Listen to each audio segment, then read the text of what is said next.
You stand on a rocky ridge overlooking the fortress of the Black Meridian, once the arcane sanctum of the Elvish mages, now twisted into a nightmare by Mortarian's dark magic. Towers, once gleaming ivory and jade, are now twisted obsidian, pulsing with violet void energy. You shudder.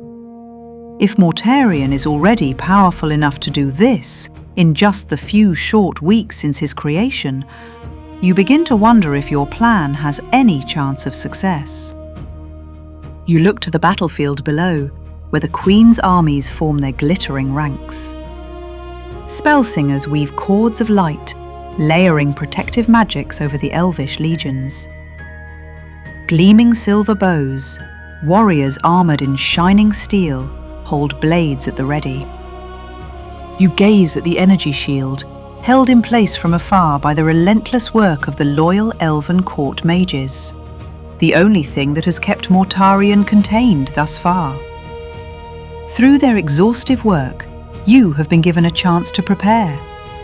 But you can see the shield flicker, its power almost spent. Helenor, his blue robes replaced with azure mithril chain, steps up onto the ridgetop behind you. Do not forget our purpose today, heroes. History records that my people win this battle by imprisoning Mortarian within the crystals. And as we have seen, the paths of destiny are a road even Mortarian must walk. His fate is preordained. Our mission is to toss a pebble into the river of history, one that will make a ripple that expands outward into the future. We must find Horzak the Devourer and infect him directly with the bacterial catalyst, so that at some point in the future, when his dark master once again summons his lieutenants to his side, the Shadow Blight virus we have created will activate within Mortarian himself. If successful, the virus will silently weaken him, unseen for centuries, until the moment that he finally breaks free of his crystalline prison 5,000 years hence. Everything depends on us locating Horzak. You scan the battlefield below, but see no sign of gigantic evil earth elementals. Pellinor shakes his head. And therein lies our dilemma. In this time, I suspect that he who will become Horzak is one of the chronomancers who followed Jace into his rebellion. He has not yet taken on his monstrous elemental form, so he will be difficult to locate. He may not even bear the same name. But all is not lost. I have prepared spells of divination, which may reveal our quarry once the battle is joined. Our link to the future provides us arcane insight others may not possess. Once he is located, A golden horn blares, echoing across the battlefield, the signal for the Elvish forces to attack. General Hephaleous, golden breastplate gleaming in the dawn sun, raises his sword, pointing it towards the hordes of dark temporal wraiths and chronomancer battle mages assembled menacingly beneath the weakening magical shield. For the honor of the Queen!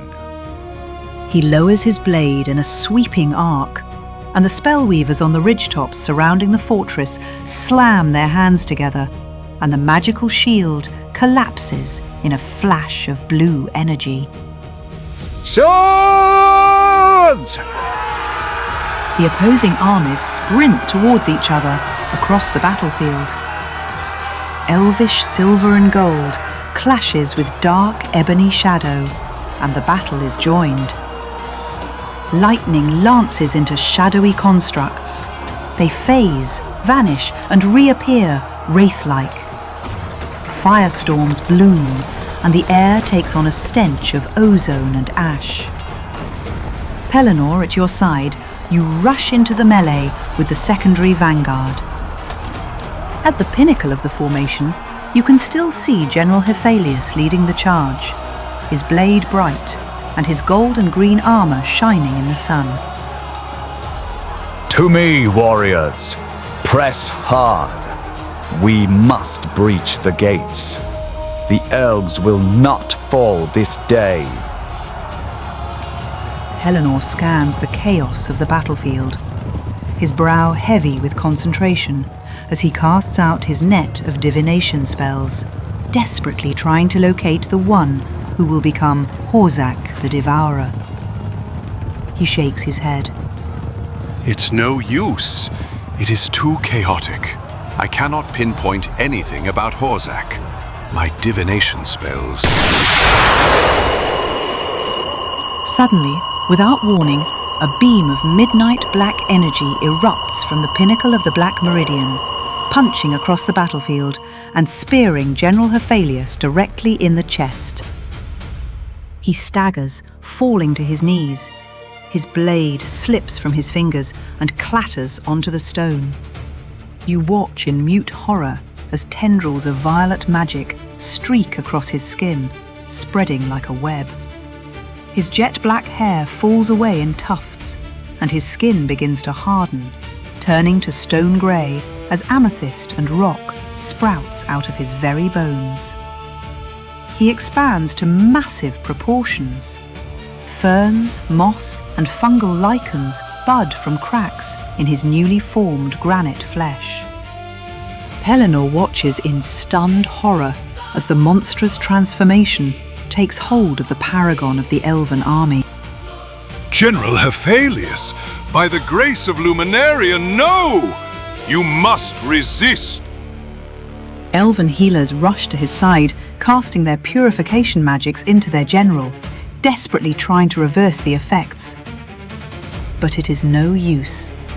Here, at the heart of Mortarian's power, there is no stopping the abominable transformation.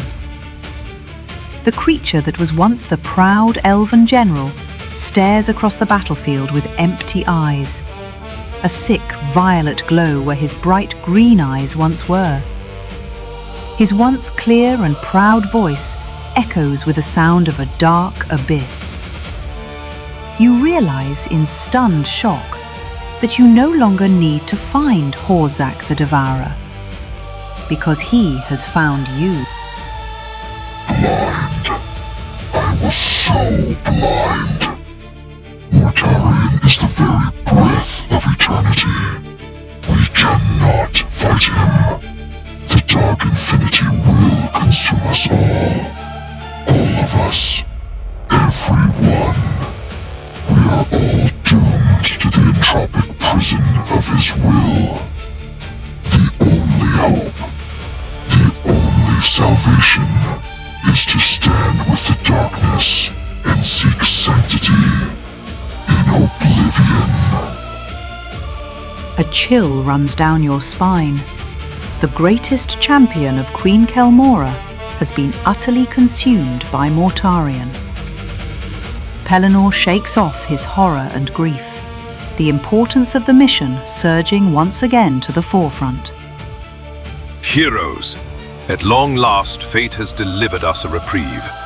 We stand present at the very birth of Horzak the Devourer. We can grieve for the fallen general after this battle is won.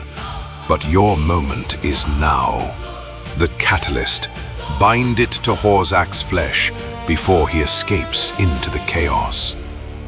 You clutch the vial of the bacterial catalyst, an unassuming swirl of green and golden liquid.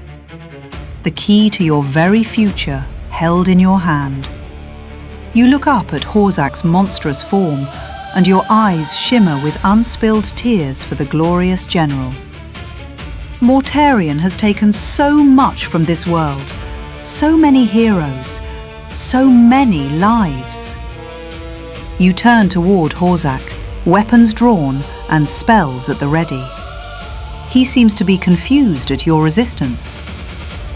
How do you remain unconvinced? Can you not see the power he wields? How curious. I must know. I must know why. I must know everything, so I can convince the wayward children of the world to follow Mortarion into the embrace of eternity. I must know. I must know. I must devour all of the knowledge in this world until I can understand. You harden your heart with resolve, and you turn to face the fallen hero. Not to destroy him, but to infect him with the one hope remaining for the world. You fervently hope that if any trace of General Hephaleous remains within the granite shell, he will appreciate one more chance to bring hope to Luminaria.